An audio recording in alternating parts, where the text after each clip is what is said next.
I'm sure if I had a heart rate monitor on or something, it would have been through the roof. Chase McGrath for the win for the Volunteers. Probably one of the most memorable experiences of my life, not even just, how that game ended, but going into the stadium that day. It was an unreal environment. The Vol Walk was electric. Didn't miss that one. And McGrath missed the extra point. Whoa. The only exchange I had during the game with Coach Heupel was when I missed that extra point earlier in the game. Hit the left upright and no good. As a kid, you got to have a short memory. And I remember Coach Heupel walking over to me trying to, motivate me, check in on me, make sure I was good. And I kind of gave him a stare.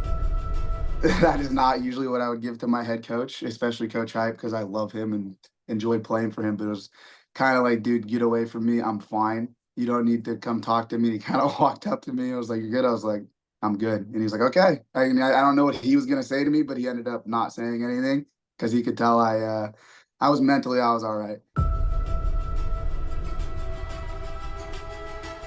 When Alabama was driving, I'm on the sideline and I understood, even if, the Alabama kicker makes that kick, I'm going to probably have an opportunity here to tie the game up. Reichard's kick on the way, pushed it to the right, no good. Since he missed it, now I have the opportunity to win it, right? So my mind was ready for those two scenarios. You really have to have in that moment is obviously you're aware, of the implications of that kick, not only just for that season at the moment, but also for the history of Tennessee football and how much it means to that fan base. But you don't think about that. You just jog out there and, there's 100,000 people, millions watching on TV. That's happening, but you understand that all that has no impact on what you're about to do. They've got 2 timeouts left. Hendon Hooker looking to throw, scanning things, throw in and complete. And he got it to Ramel Keaton again. I had all faith and confidence in our offense to get us in range and, our field goal operation team to get the job done. First down midfield. Hendon Hooker can't take a sack. Double clutches, throws. It is caught. Do they get the timeout? There's a lot of guys who, eyes looked extremely wide in that scenario on the sidelines, and I could tell they were, nervous, I guess, and, freaking out about the moment. Yes. Down, there's 2 seconds left. Absolutely. They're going to get it, and they also could call timeout.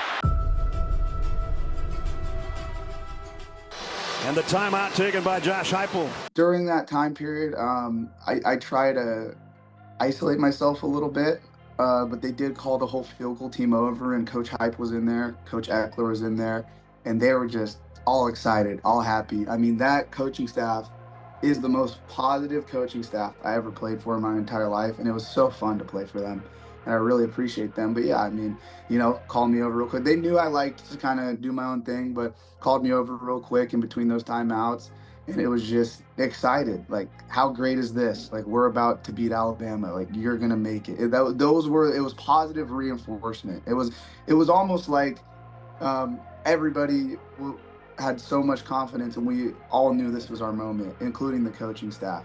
Chase McGrath to try to win it, although Nick Saban's going to take a timeout right here. Coaches like to do that a lot. I always really appreciated it. Let him think about it. In that scenario, especially a game-winning kick, it allowed me to have the time to, take a deep breath, visualize more. I'm able to be out on the field and kind of collect myself and put myself in a positive mind frame and have the utmost confidence that we're about to make that kick and really just go out there and stand on the 40-yard line where I'm about to kick it from and just visualize, hit some kicks on air and really just make sure I'm feeling good, my technique's ready to go.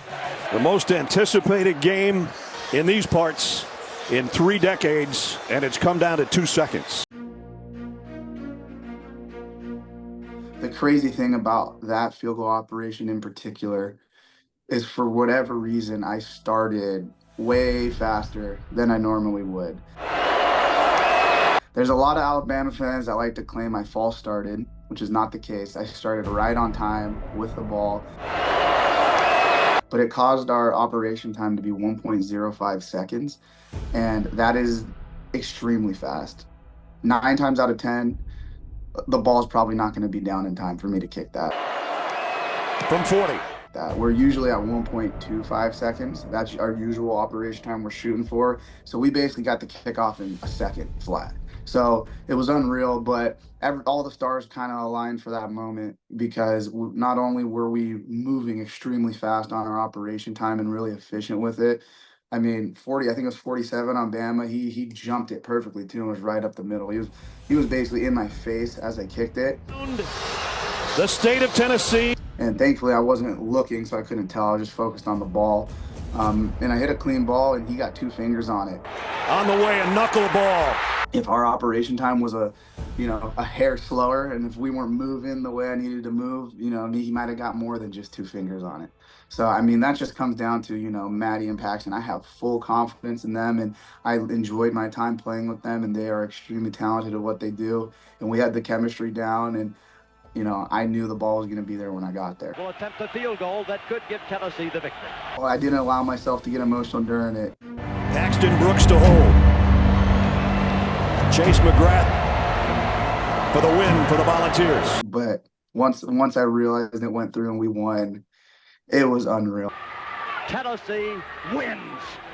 I do not believe it, but it happened. And my fourth priority, because a lot of those guys are some big offensive linemen, was to not get trampled. I had to make sure I stayed on my feet because I looked up as, my whole team, trying to dogpile me. And also I see all the fans are coming down now. And I was like, okay, I need to stay on my feet because I do not want to get trampled here. And the next thing you know, I get lifted up. I start getting a little crowd surf going. It was just unreal.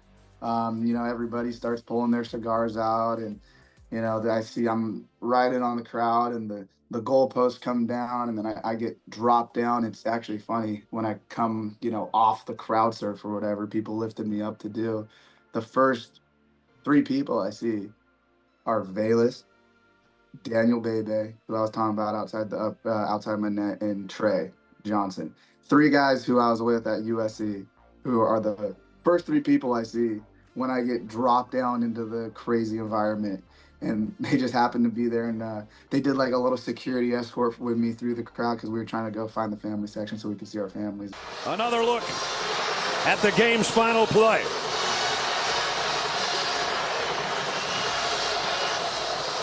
The kick heard round the state of Tennessee and all of college football.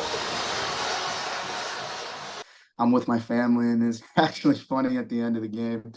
I look around and I'm thinking, wait, I have to go into the locker room. Coach Heupel has to give his post-game speech. Am I missing this? Like, I need to get in the locker room. So I tell my family to go. There's a family section in the stadium where we would meet our parents after the game. I told them to go wait for me in there. I was like, I have to go into the locker room. I can't miss this, So I go in the locker room, the door's open. It's like a fog machine, everyone's smoking cigars. It's just the smoke comes out.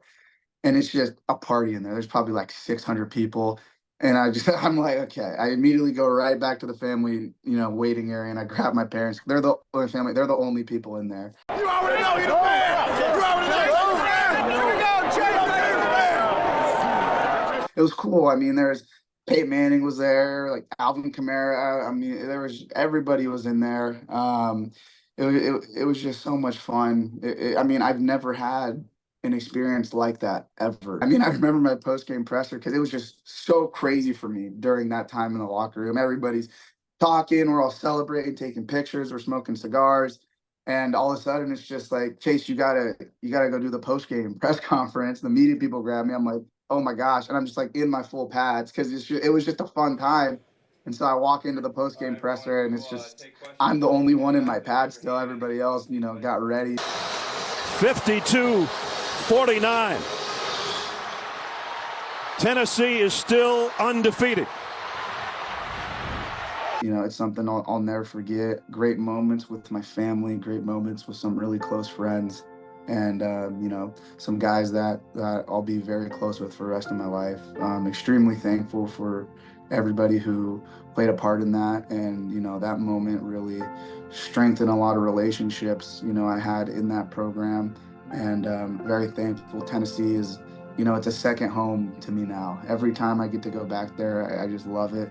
I'm all the way out here in Southern California, so I don't get to go visit too much, but I'm going to be going back for the game next week when we play in Neyland, and we're going to beat Alabama. It's going to be a wonderful night.